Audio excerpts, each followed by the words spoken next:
Welcome back, guys. Part 3. We got a shaft here and we're gonna put that into the EREVO, and we got the rest of this stuff over here, and everything's gonna work out, and we're gonna complete this EREVO today. And this is a part 4. I'm sorry, that was a part 3 right there we did earlier today, and I'm continuing the video even though you're gonna see it later on. And that's part 4 right there. So this is part 4. Let's begin. And we got this guy right here. Okay, so we're gonna start with putting this onto the EREVO, and we got our grub screw right there. And what we're gonna do is let's bring this the front end, not the rear end, front end over. We're gonna switch up our tools here like always. And what we're gonna do is we're gonna take off this shaft, and whoop, one of my screws fell down there. I forgot there was a screw there. All right, I can get that off on the bottom. It's all good. Let me just tip it over. There you go. This is the 2 screws that go onto the frame here to hold the frame down to this. All right, so we're gonna put it the same way, okay? This goes in a certain way, okay? You cannot put it the wrong way. Once you line it, you should be able to get this guy in a perfect spot. All right, there you go. Perfect fit. We'll save this just in case we break down.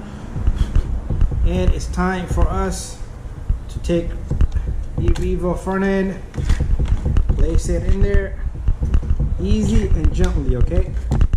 Very easy. Once it sits in the spot, you're good to go.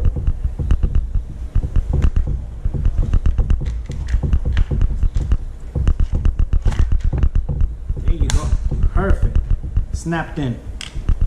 This goes right there. So 2 screws that we took off from right here, and make sure you get them by hand. 2 little screws right there, and I'm gonna knock those out right now.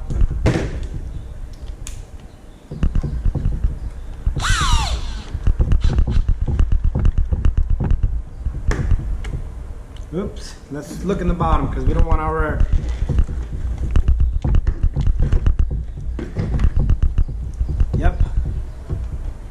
supposed to slide the shaft in to the transmission. Forgot about that part. So remember, this is the first time I'm doing this on this EREVO. So magic here. You're just gonna have to follow along and go with the puzzle. So what we're gonna do now is we're gonna come back out a little bit, and we're gonna 2 of my screws from here are falling. That's okay. That's 1 and that's 2. So you have to guide the shaft in, and you might have to turn so it can go and snap in. So we have to snap in the shaft, but we need to turn at the same time, but wheels are touching the ground. It's gonna be troublesome there. So what we're doing is, only if I had another helper here. So the shaft gotta go in at the same time. You know what we're gonna do? Got a better idea. We're gonna get this end of the shaft in. Let's turn the transmission.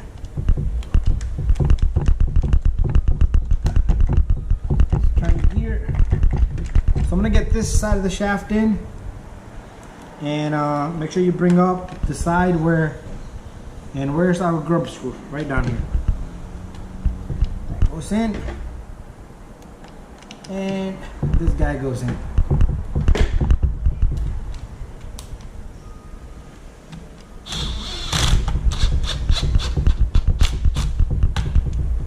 There you go, perfect. Now we can slip the axle to each other. Even that's going to be complicated a little bit. I might have to get a small little, well, let's see if this flathead does it.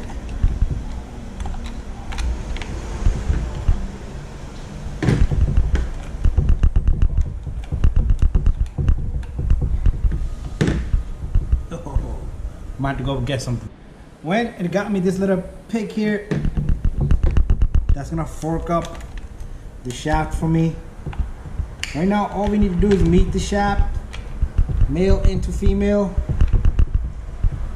and it should go directly into each other. All right, so we're gonna give it another try.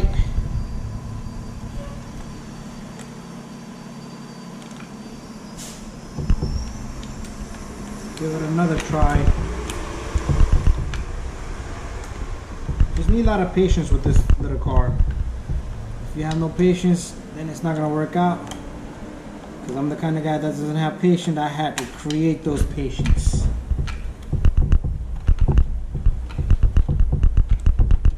I thought it would be easy, me getting one side in and the other side just slip in, but that wasn't a good idea. Let's, you know what? I'm gonna need a little bit something to support this little guy, because I might have to turn. There you go. As soon as I turn those wheels, the guy just went right in. So there you go. We got it in. And now what we need to do is hold this together, flip it upside down, meaning bring it straight, and the two screws that belong here, they're gonna go in. It was actually a better mesh now than earlier. Earlier it felt a little awkward, so I'm gonna hand tighten these. Remember, you go hand tighten all these screws without any worry, and because with something with the tool you might damage it. I'm gonna keep repeating that because it's plastic. It's all plastic. This whole thing is just a plastic.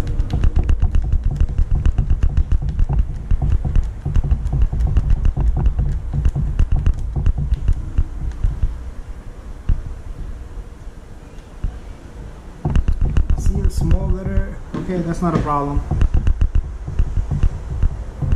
I thought it was a problem, but it's not a problem. Perfect. So the next step here is, let's put our shocks into the housing. That one in pretty easy. So I'm gonna do the same thing. I'm gonna use my trick, get that in there, because I don't want that thing to come out.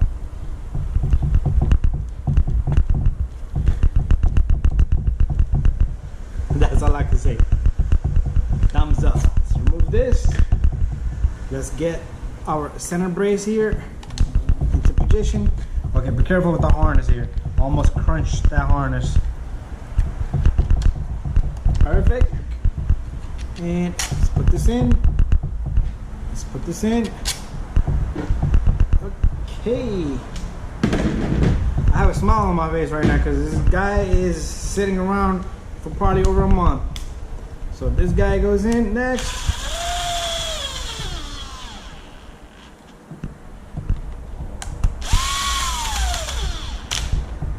Easy, easy. Oop. That was hard. That's not what I want to do here. So our harness. Alright, looking good. So the next step is we're gonna put this guy in. So this guy goes in certain direction. Goes in. There you go, flush. 3 bolts that go here are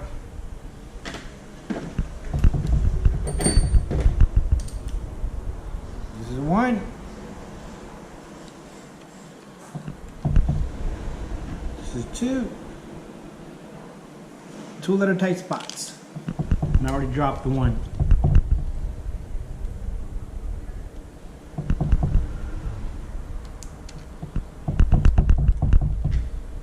And here comes the third one here.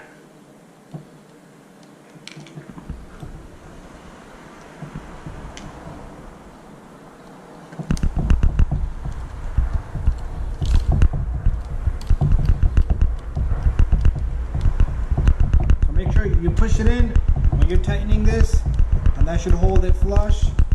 And tighten. Get the second one here. So EREVO is back in business, baby. Whoa. We still got a whole bunch of stuff in the bottom to put in.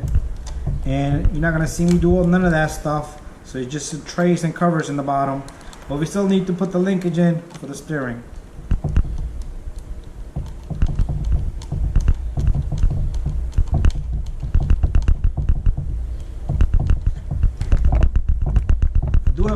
with one of my shocks in the back. You see how I got stuck? So I might get another shock because even the shock got bent in the back.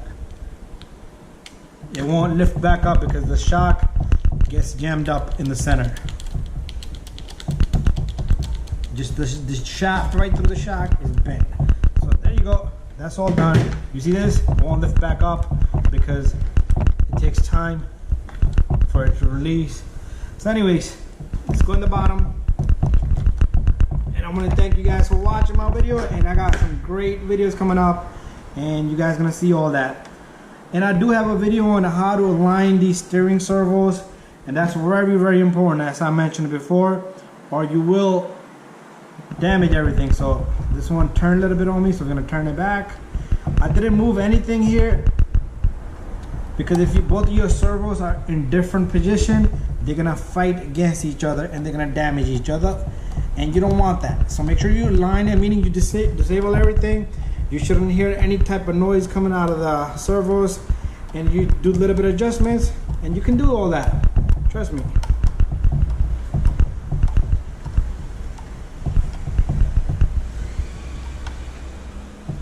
I'm gonna just tighten this by hand. I don't want to go crazy with this little guy. Hand tight, because it's all plastic. There you go. And thank you for watching. We got a new shaft in there, and it's done.